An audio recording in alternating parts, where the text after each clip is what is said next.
नमस्कार दोस्तों, स्वागत है आप सभी का आपके अपने YouTube channel learning with DC पे।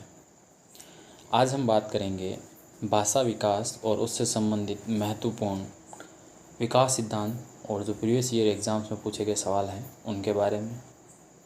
तो चलिए शुरू करते हैं आज के क्वेश्चन से।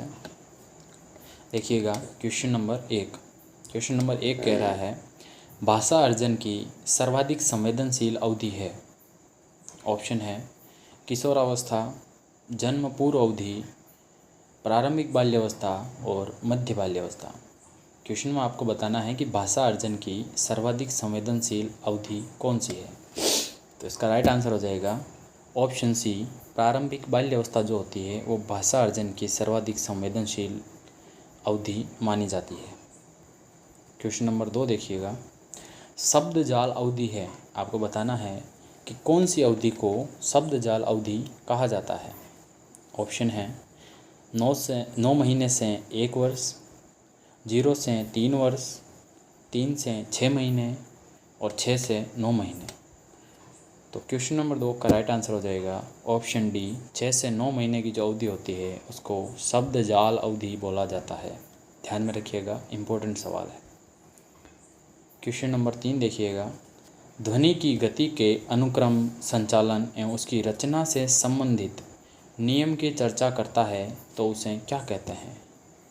आपको एक परफेक्ट वर्ड ढूंढना है इस पूरी लाइन के लिए कि ध्वनि की गति के अनुक्रम संचालन एवं उसकी रचना से संबंधित नियमों की जो चर्चा करता है उसे क्या कहते हैं। ऑप्शन है अर्थ विज्ञान, व्याकरण, स्वर विज्ञान और इनमें से कोई नहीं। तो यहाँ पर आपको पता है ध्वनि और उससे रिलेटेड चीज़ों के बारे में बात की जा रही है, तो ये क्या कहलाएगा, स्वर विज्ञान कहलाएगा। ऑप्शन सी यहाँ पर राइट हो जाएगा। क्वेश्चन नंबर 4 देखिएगा, प्रत्येक बच्चे में भाषा ग्रहण उपकरण होता है, यह दृष्टिकोण है। आपको बताना है कि प्रत्येक बच्चे में भाषा ग्रहण उपकरण होता है, यह दृष्टिकोण किसका है। ऑप्शन है पियाजे, चोम्स्की, वाइगोत्स्की और डॉन स्लोबिन। तो इसका राइट आंसर आपको पता है क्या हो जाएगा, ऑप्शन बी।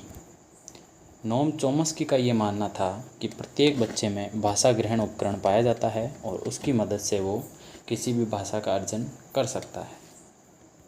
क्वेश्चन नंबर 5 की ओर बढ़ते हैं। छोटे छोटे वाक्यांश बोलने का काल है। आपको बताना है कि निम्न ऑप्शन में से कौन सा जो काल है वो छोटे छोटे वाक्यांश बोलने का काल होता है। ऑप्शन है 18 से 24 मंथ, 24 से 30 मंथ, 30 से 36 मंथ और 12 से 18 मंथ। तो इसका राइट आंसर हो जाएगा ऑप्शन ए, 18 से 24 महीने की जो अवधि होती है वो छोटे छोटे वाक्यांश बोलने की अवधि मानी जाती है। ठीक है। क्वेश्चन नंबर 6 देखिएगा, इम्पोर्टेंट सवाल है। इस बार जो रीट मेन एग्ज़ाम 2023 होगा या जो 3rd ग्रेड का एग्ज़ाम होगा उसमें इस प्रकार के सवाल पूछे जाने की संभावना सर्वाधिक है, तो ध्यान में रखिएगा ऐसे सवालों को भी। सही मिलान करें। ऑप्शन है, एक साइड आपको एक लिस्ट दी गई है, दूसरी साइड से आपको मिलान करना है। तो देखिएगा, ऑप्शन बोल रहा हूँ एक बार में। प्राक भाषावस्था सामने दिया गया है, भाषा को समझना। पूर्व पारंपरिक स्तर सामने दिया गया है, सामाजिक विकास। उत्तरकालीन भाषा विकास सामने वाली सारणी में है, विस्फोटक ध्वनियाँ। और अवधानात्मक साधन सामने है, कॉलबर्ग। तो आपको मैच करना है कि कौन सा किससे राइट मैच होगा। तो देखिएगा, इसको सोल्व करते हैं। तो जो आपको पहला आता है आप उसको कर सकते हैं इजीली, ताकि आपके ऑप्शन एलिमिनेशन वाला जो मेथड है वो लग जाए। तो देखिएगा, अवधानात्मक साधन में आप कह सकते हो कि जो विस्फोटक ध्वनियाँ है वो क्या आती है, अवधानात्मक साधन में आती है। तो D3 कितने ऑप्शन में है उनको देखिएगा। तो मैं देखता हूँ, तो मेरे पास D3 जो है 2 ऑप्शन में मिलता है। इसका मतलब मेरा D और C तो होगा नहीं, या तो A होगा ऑप्शन, या फिर ऑप्शन क्या होगा, B होगा। ठीक है। फिर देखिएगा, अभी देखिएगा, फिर मैं अगला ऑप्शन लेता हूँ कि मेरे को पता है कि कोहलबर्ग से संबंधित है पूर्व पारंपरिक स्तर। तो यहाँ पर जो है ऑप्शन बी उसका 4 हो जाएगा। तो B4 कितनों में है, तो फिर आपको पता चलता है कि B4 1 में ही है। तो इसका राइट आंसर क्या हो जाएगा, ऑप्शन बी हो जाएगा। तो देखिएगा, एक बार फिर से बता देता हूँ। प्राक भाषा विकास किससे संबंधित होता है, भाषा को समझने से संबंधित होता है। पूर्व पारंपरिक स्तर आपको पता है, कोहलबर्ग ने बताए थे, पारंपरिक, पूर्व पारंपरिक और पश्च पारंपरिक 3 स्तर बताए थे, ये इससे संबंधित है। सी का 2 बताया गया, यानी कि उत्तरकालीन भाषा विकास जो होता है वो एक तरह से कह सकते हो आप क्या होता है, सामाजिक विकास होता है। और D3 हो ही गया, अवधारणात्मक साधन क्या होते हैं, विस्फोटक ध्वनियाँ होती है। तो इस प्रकार से ये राइट आंसर आपका मिल जाएगा। तो आप चाहें तो ऑप्शन एलिमिनेशन मेथड यूज़ कर सकते हैं, जिससे आपको काफ़ी आसानी होगी इस प्रकार के सवालों को करने में। बढ़ते हैं नेक्स्ट स्लाइड की ओर और देखते हैं क्वेश्चन नंबर 7। क्वेश्चन नंबर 7 देखिएगा, भाषा विकास का प्रथम चरण है। आपको बताना है भाषा विकास होता है तो उस दौरान प्रथम चरण क्या होता है। ऑप्शन है बोलना, सुनना, पढ़ना और लिखना। तो आपको पता होना चाहिए जो राइट एक ऑर्डर होता है वो होता है LSR और W। सबसे पहले लिसनिंग होता है, फिर स्पीकिंग होता है, फिर रीडिंग होता है, फिर राइटिंग होता है। तो लिसनिंग मतलब सुनना, तो ऑप्शन बी यहाँ पर राइट हो जाएगा। भाषा विकास का प्रथम चरण है सुनना। बढ़ते हैं नेक्स्ट क्वेश्चन की ओर। बालक प्रथम सार्थक शब्द बोलते हैं, आपको बताना किस एज में बोलते हैं। ऑप्शन है 3 महीने का बालक, 6 महीने का बालक, 35 से 40 महीने का बालक और 10 से 13 महीने का बालक। तो इसका राइट आंसर हो जाएगा ऑप्शन डी, 10 से 13 महीने का बालक जो होता है वो प्रथम सार्थक शब्द बोलने में सक्षम हो जाता है। ठीक है, क्वेश्चन नंबर 9 देखिएगा, आंतरिक भाषण की अवधारणा संबंधित है। मोस्ट इम्पोर्टेंट सवाल है, दिमाग में रखिएगा। आंतरिक भाषण की अवधारणा संबंधित है। ऑप्शन है पियाजे, चोम्स्की, वाइगोत्स्की और वाटसन। तो राइट आंसर हो जाएगा आंतरिक भाषण जो है वो वाइगोत्स्की से संबंधित है। ये जो कॉन्सेप्ट है वो वाइगोत्स्की द्वारा प्रतिपादित किया गया था। एक तरह से कह सकते हो खुद ही पठन करना उस चीज़ का, या मौन वाचन कह सकते हो एक तरह से इस चीज़ को। तो आंतरिक भाषण किससे संबंधित होगा, वाइगोत्स्की से। क्वेश्चन नंबर 10 देखिएगा, मोस्ट इम्पोर्टेंट सवाल है ये भी। भाषा विकास में पियाजे व वाइगोत्स्की के सिद्धांतों के बीच प्राथमिक अंतर है। आपको बताना है कि इनका जो मौलिक अंतर है वो क्या है, यानी पियाजे क्या अलग चीज़ बताते हैं वाइगोत्स्की से। तो ऑप्शन देखिएगा, ऑप्शन ए, वाइगोत्स्की के अनुसार विचार भाषा पर निर्भर करता है, जबकि पियाजे के अनुसार विचार हेतु भाषा आवश्यक नहीं है। ऑप्शन बी, वाइगोत्स्की ने तर्क दिया कि विचार भाषा पर निर्भर करता है, जबकि पियाजे के अनुसार भाषा विचार पर निर्भर करती है। दोनों एक दूसरे को उल्टा बता रहे हैं। ऑप्शन सी, भाषा व विचार के संदर्भ में दोनों के मत समान हैं। और ऑप्शन डी, इनमें से कोई नहीं। तो क्वेश्चन नंबर 10, भाषा विकास में पियाजे व वाइगोत्स्की के सिद्धांतों के बीच प्राथमिक अंतर है। इसका राइट आंसर हो जाएगा ऑप्शन बी। वाइगोत्स्की तो कहता है कि विचार जो होता है वो भाषा पर निर्भर करता है, जबकि पियाजे कहता है कि भाषा जो होती है वो विचार पर निर्भर करती है। दोनों एक दूसरे का क्या बताते हैं, उल्टा बताते हैं, और यही इन दोनों के बीच का प्राथमिक अंतर है। बढ़ते हैं नेक्स्ट क्वेश्चन की ओर।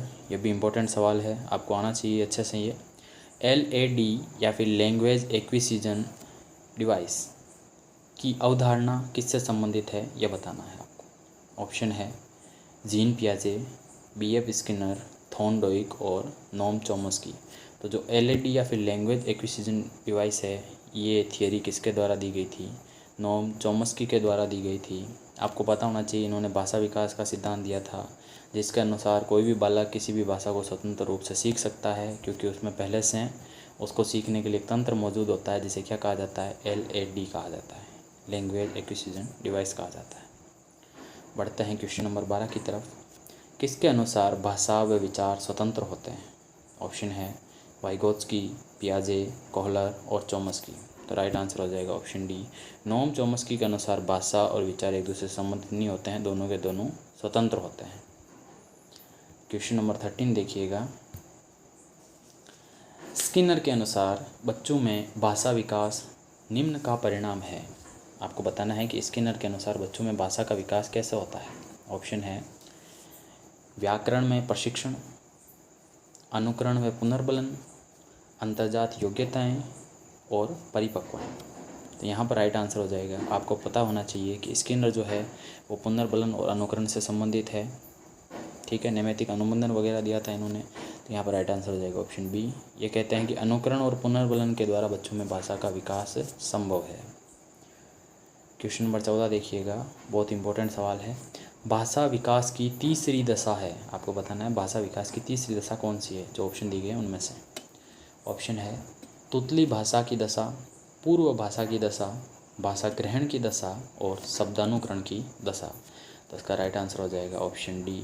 शब्दानुकरण की जो दशा होती है यह भाषा विकास की तीसरी दशा मानी जाती है।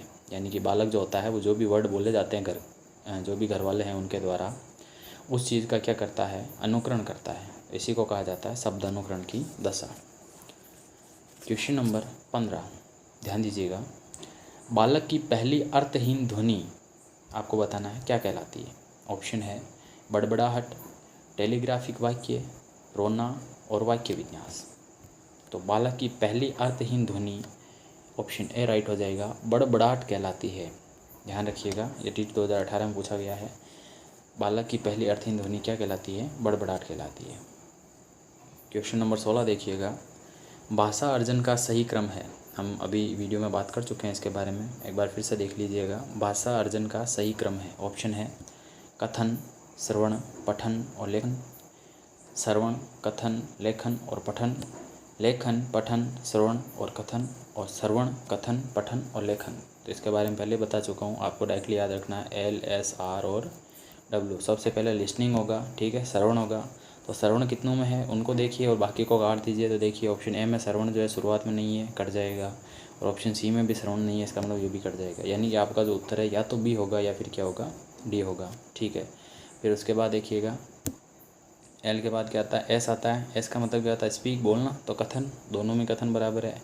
फिर आता है आर यानी कि लिखना, तो लेखन। तो ऑप्शन बी यहाँ पर राइट हो जाएगा, श्रवण, कथन, लेखन और पठन। तो भाषा अर्जन का सही क्रम क्या हो जाएगा, LSR और W, LSR और W। क्वेश्चन नंबर 17 देखिएगा।